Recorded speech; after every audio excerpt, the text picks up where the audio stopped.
ಸನ್ಮಾನ್ಯ ಅಧ್ಯಕ್ಷರೇ, ಗಂಗಾವತಿ ವಿಧಾನಸಭಾ ಕ್ಷೇತ್ರದಲ್ಲಿ ವಾಲ್ಮೀಕಿ ಭವನಗಳ ಬಗ್ಗೆ ಒಂದು 25% ಹಣ ಬಿಡುಗಡೆ ಮಾಡಿ ಎಲ್ಲ ನಿಂತೋಗಿದೆ. 3 ವರ್ಷ ಆಗಿದೆ, ₹1 ಕೂಡ ಹಣ ಬಿಡುಗಡೆ ಆಗಿಲ್ಲ. ಅದ್ರ ಬಗ್ಗೆ ನಾನು ಪ್ರಶ್ನೆ ಕೇಳಿರುವಂತದ್ದು. 20, 21, 22 ಆ ಸಾಲಲ್ಲಿ ಆಗಿರುವಂತಹ ವಾಲ್ಮೀಕಿ ಭವನಗಳಿಗೆ ಕೇವಲ 25% ಹಿಂದಿನ ಸರ್ಕಾರ ಕೊಟ್ಟಿದೆ.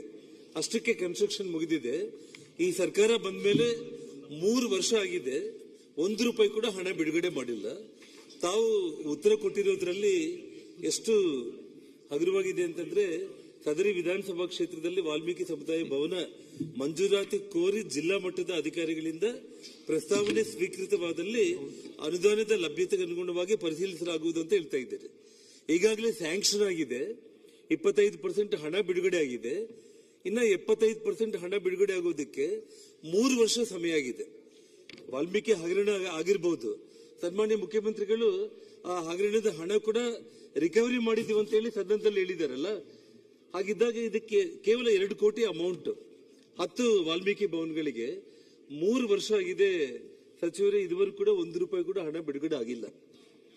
ಅಧಿಕಾರಿಗಳು ಪದೇ ಪದೇ ಹಣ. ಒಂದ್ ನಿಮಿಷ, ಬಹಳ ಸ್ಪಷ್ಟವಾಗಿ 1, 2, 3, 4, 5, 6, 7, 8 ಕಡೆ ನಾವು ಕೊಟ್ಟಿದ್ದೀವಿ. 10 ಕಡೆ ಅದೇ 2. ಸೊ ಟೋಟಲಿ ಬಿಡುಗಡೆ 246ರಲ್ಲಿ 216 ಬಿಡುಗಡೆ ಆಗಿದೆ. ಈಗ ತಾವು ಯಾವ್ದು ಕನ್ಫ್ಯೂಷನ್ ಆಗ್ತಾ ಇದ್ದೀರಿ. ನಾನು ವಾಲ್ಮೀಕಿ ಭವನಗಳು ಗಂಗಾವತಿ ವಿಧಾನಸಭಾ ಕ್ಷೇತ್ರದಲ್ಲಿ 10 ವಾಲ್ಮೀಕಿ ಭವನಗಳಿಗೆ ಟೋಟಲ್ ಅಮೌಂಟ್ ನಿಮಗೆ 2 ಕೋಟಿ ಹಣ ಬಿಡುಗಡೆ. ಪ್ರಶ್ನೆ ಏನಿದೆ, 2023-24ರಿಂದ 24-25ವರೆಗೆ ಮಂಜೂರಾದ ವಾಲ್ಮೀಕಿ ಭವನ ಬಗ್ಗೆ ಕೇಳಿದ್ದಾರೆ. ಯಾವುದು ಮಂಜೂರಾಗಿಲ್ಲ ಅಂತ ಸ್ಪಷ್ಟವಾಗಿ ಹೇಳಿದೀವಿ.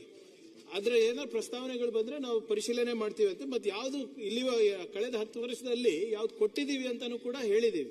ಬಟ್ ಇಲ್ಲಿ 2 ಕೋಟಿ ವೆಚ್ಚದಲ್ಲಿ ತಾವು 8 ಕೋಟಿ ಅಲ್ಲ, ಅವ್ರು ಕೇಳ್ತಾ ಇದ್ದಾರೆ 2 ಕೋಟಿ ಬೇಕಾಗಿರೋದು. ಈಗ ಬಾಕಿ ಕಂಪ್ಲೀಟ್ ಮಾಡ್ಲಿಕ್ಕೆ ಬಾಕಿ ಇರುವ ಹಣ ಮಾಡಿ ಅಂತ ಹೇಳಿ. ಆಯ್ತು ಅಧ್ಯಕ್ಷ, ಅದನ್ನ ಯಾವ್ದಿದೆ ಅಂತ ನಾನು ಇಲ್ಲಿ ಮಾಹಿತಿ ಇಲ್ಲ, ನೀವು ಕೊಟ್ರೆ ಅದು ನನ್ನ ಸಂಬಂಧಪಟ್ಟಂತ ಮಂತ್ರಿಗಳಿಗೆ ಮತ್ತು ಮುಖ್ಯಮಂತ್ರಿಗಳಿಗೆ ಸರ್ಕಾರ ಪ್ರಾರಂಭ ಮಾಡಿದೆ ಅಂದ್ರೆ ಮುಗಿಸೋ ಜವಾಬ್ದಾರಿನೂ ನಮ್ದೇ ಅಲ್ವಾ ಸರ್? 2020, 21, 22ಕ್ಕೆ ನಿಮಗೆ 25% ಹಿಂದಿನ ಸರ್ಕಾರ ಕೊಟ್ಟಿದೆ. ಕನ್ಸ್ಟ್ರಕ್ಷನ್ ಮಾಡಿ ಅಲ್ಲಿಗೆ ನಿಲ್ಲಿಸ್ಬಿಟ್ಟಿದ್ದಾರೆ. ಇನ್ನು 2 ಕೋಟಿ ರಿಲೀಸ್ ಮಾಡಿದ್ರೆ ಬೇಕು ಅದು ನಾವು ಮಾಡ್ಕೊಡ್ತೀವಿ. ಇನ್ನು 2 crores ರಿಲೀಸ್ ಮಾಡಿದ್ರೆ 10 ಭವನಗಳು ಪೂರ್ತಿ ಆಗುತ್ತೆ.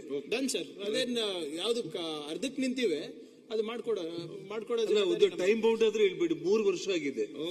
ಆಯ್ತು, ಇಲ್ಲ ನಾನೇ ವೈಯಕ್ತಿಕವಾಗಿ ನಾನೇ ತಗೊಂಡು ಹೋಗ್ತೀನಿ ಸರ್. ಮಾನ್ಯ ಮುಖ್ಯಮಂತ್ರಿ ಜನಾರ್ದನ್ ರೆಡ್ಡಿ ಅವರ ರಾಜ್ಯದಲ್ಲಿ ಟೈಮ್ ಬೌಂಡ್ ಇಲ್ಲ.